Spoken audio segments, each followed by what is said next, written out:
And again, welcome back to the workshop, Handyman. Today we've got us a delivery here in the shop. We're going to start putting together, see what we can do with it. We've got us a new drill press we're going to put together. This is from Grizzly. It's a G7948. It's a 20-inch 2-speed forward drill press, or 12-speed I mean, not 2-speed, that wouldn't be much good. Comes in a box like this. It was raining out today, so we've got a little bit of water on the thing here. I'm hoping that hasn't affected anything, so I'm gonna get it opened up pretty quick. Looks like it's pretty well put together, so we're gonna need us a screw gun and take those apart, get the straps off of it, and let's see what all comes in the box, make sure she's dry and secure. So can't wait to get her opened up and let you see what we've got. This is going to be the replacement for this one over here, which is a Craftsman. This one was my dad's some 50 years ago probably now. It's a little 1/2 horsepower drill. It's been a good drill. The big problem is with this one is, well, a couple things I don't like. One, if you have it in your wood shop and you have to do some metal work, the cutting oil and everything gets all over the place, and I don't really like that.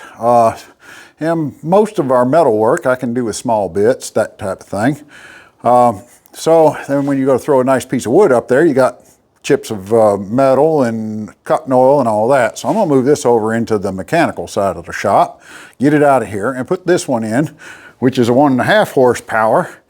This table is a good sized table. It is supposed to have some clamp down positions, which the other one does not have. It's easier to raise and lower the bed, this kind of thing. So we'll go over all those features. But first, let me get this top opened up and see what it looks like underneath that piece of wood. Okay, I've taken the top off, and I'm kind of glad I did here. The water did get through it a little bit. My owner's manual was sitting right at the end that was at. Let's see what we've got here. A little box of parts there, another box. Looks like the guard around the thing. And I don't see any problems with any of that, so we'll have to set this off to the side. Let's see what else is underneath this thing. Get this off of there. I don't know if I can do this one-handed. Let's set this thing up. You can be as surprised as I am when I get it up. It'll be fun. Okay, there we go. Let's see if we can get this removed.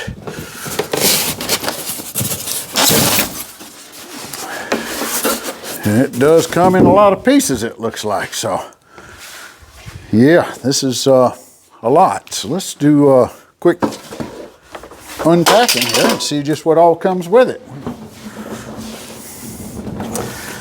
Some of this will be a little heavy maybe, but that's not too bad.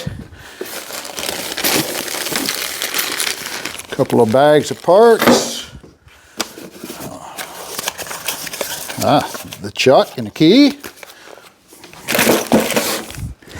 And yeah, the gear off of it. Hopefully that's not that's the way it's supposed to come. And I would say this is going to hold the table up. And then we can take this piece off. And we'll take that off. And that looks like, whew, a lot of heavy lifting here. So we'll go ahead and see if we can get the directions out, read that, see what all we've got to take out of there in what order, and put this thing together. Okay, we have started unpacking the new drill press. We've got it all off. We've started looking at the parts and pieces, and I've taken the base out, and we've set it over here. We've moved the original drill press of mine out of the way. I set the base down here. I think that's going to fit right there. I did have to do a little electrical work because it does come with a plug that needs that outlet instead of just a standard outlet, because it is a 20 amp outlet. And then we've got the parts as I'm going through them, the chucks and the wrenches and the handle. And I came to this, and what have I got is, this thing looks like it's an old beat up handle. as part of it. I don't know exactly how that got in there. It's not supposed to look like that. The other two are perfectly good, look exactly as I would anticipate them to. So I'm going to give a big shout out. I gave a call to Grizzly and told them what I had. They looked it up, said, yeah, you're under warranty, no issues there. And they have me a new handle and all coming in the mail. So they're just sending it on to me. They don't know what happened either, but I got to give them a good heads up on that. They did fine. They're sending the parts, going to make it right. I think it's a good customer service. So anyways, we're going to go ahead and start setting this up. I think we'll take the base out of here and get this out. He did warn me there's a set screw, I think in that ring there is what he's talking about. He says that don't over tighten that. It can break very easily. It doesn't need to be that tight. So we're going to take a look at that and be careful of that while we're doing it. See if we can locate exactly which ring he was talking about. But whatever it is, it's an Allen wrench set screw of some form, and I see several Allen wrenches here. So we'll go through all that. We'll kind of give you updates as we go. Okay, so we took the base out and we've stood it on here. They have included in the package 4 bolts. I believe they were 8mm bolts, I believe. And so we needed a 12mm wrench and we tightened those up. Now they didn't say anything about washers being added to this, but there was 4 washers in the bag, so I'm assuming that we needed to put those on there. So I did that and snugged that down.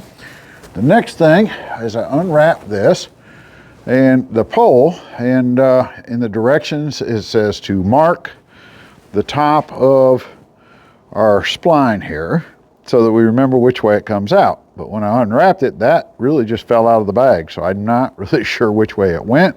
Don't know if it makes a difference. I'm sure it does because there is a slight angle on here. So when I put it together, it seems to go up and down all right. Well, I have to loosen this back up. You have to keep the handle on the back loose.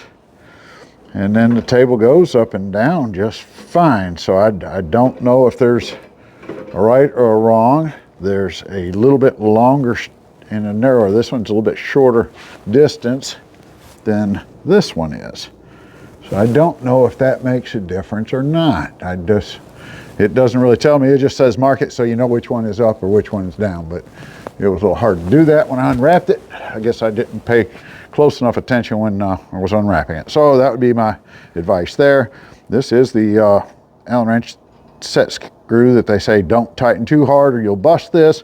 So I just snugged it down and it looks like it's going to hold just fine. So that would be the next thing. We put the handle on, tighten that set screw up, make sure the flat spot's on there. That was no problem. So the next step is where we're going to have 2 people, I'm afraid, because this has to tip over. They're showing it to tip it over and to line it up with this. So I think I'll take this box the rest of the way apart, see if I can get this head out of the box, because I think it's a little heavier than I want to lift by myself. I think we're going to have to go to the 2-man crew to get this one. Let's see if I can unbox it and get it ready for the 2-man crew anyways. Okay, we kind of skipped around a little bit on this because there really wasn't a whole lot to it. We pulled the head out of there and we tipped the whole unit over and laid it on a piece of styrofoam that came with the drill press. And once we did that, I had a buddy come over and we kind of just stood it back up. So after we did that, we had the handles. We've got those installed. Whoops. Oh, that didn't work. Knocked the guard off there. I just had it sitting there. Of course, I'm missing the one handle. We're waiting on that to come back. So this goes down decent, spring loaded back up. We've got the plate, the channel put in here. They do say to take a plumb bob and run from here down to the base to make sure we're in line on that. I don't know if you can kind of understand that. And then the table here, this sits on top of it. Of course, that rotates. So you can loosen this knob here up, and that allows this whole table to rotate. I haven't got the rust preventer off of here yet. We'll have to do some cleaning on that. We've tightened up the back here which keeps this from going up and down. That works pretty good. No big real thing to do with that. You had to take the screw out of the cover up here, put the little knob on, and there was some styrofoam packed in here. We went ahead and took that out, and I adjusted the belts a little bit to give me a little slower speed on it after I tested it, because most of my stuff's going to be pretty good sized bits anyways. So that closes back up. To do that, this is your tensioning arm, and you loosen, there's two little wing nuts here, one on this side and one over here. You loosen those two up, and then you can take this lever, and that moves this motor in and out to loosen those belts up and all, so you can do the change that you need to. And when you get it tightened back up, you snug it back down again. That's really all there is to that. Works pretty well. Like I say, I did have to change out the plug on that, but it's plugged right up. It's ready to go. You have your little gauge here. Need to zero that out. It looks like it's pretty good. But that is adjustable, so you can zero that out. This one came perfectly in line. We did add a 60-watt bulb to it, so that brightens up the space pretty good. And runs pretty smooth. And I like the chuck. That does the taper shaft, so you can throw in your taper bits and all in here and take them out. Other than that, it's a nice big chuck.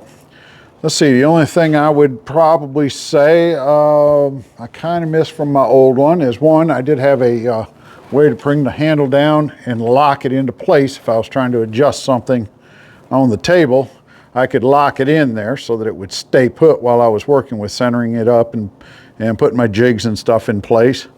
I would like to have seen a way to do that with this one. The other thing would be nice if there was some sort of a tool caddy maybe to put your chuck so that you don't lose that. It's just kind of laying around. I don't think this tray is really the ideal way, so I'm gonna have to try to come up with some way to keep that with it. My other one just had a simple hole in the corner of it that sat here and held it, and I knew right where it was each time. So maybe I'll have to come up with something for that. Other than that, I think everything looks pretty good. It's good heavy duty. Looks good. I think I'll like it. It's going to work good when I start, especially when I start getting into these big hole saws and stuff that I use a lot of times. That's where I really run into problems with the other one, is the hole saws that I run on it. That one, the belt slipped and really couldn't quite handle it. This one, I'll probably have to hold on to the equipment because that's gonna run it fine. So anyways, that pretty much wraps up the new Grizzly. Hope this kind of gives you a good overview of what we have. And like I say, this should last me a lifetime. It goes with the other Grizzly tools I've had real good luck with. So appreciate you checking it out. Hope it's been helpful. Maybe you'll need one of these also. And we'll go ahead and move on to a woodworking project, see what we can come up with for a good use for this one. So we'll see you on the next one. Check them out. Please hit the like and subscribe button. I do appreciate your subscription, and we'll talk to you on the next project.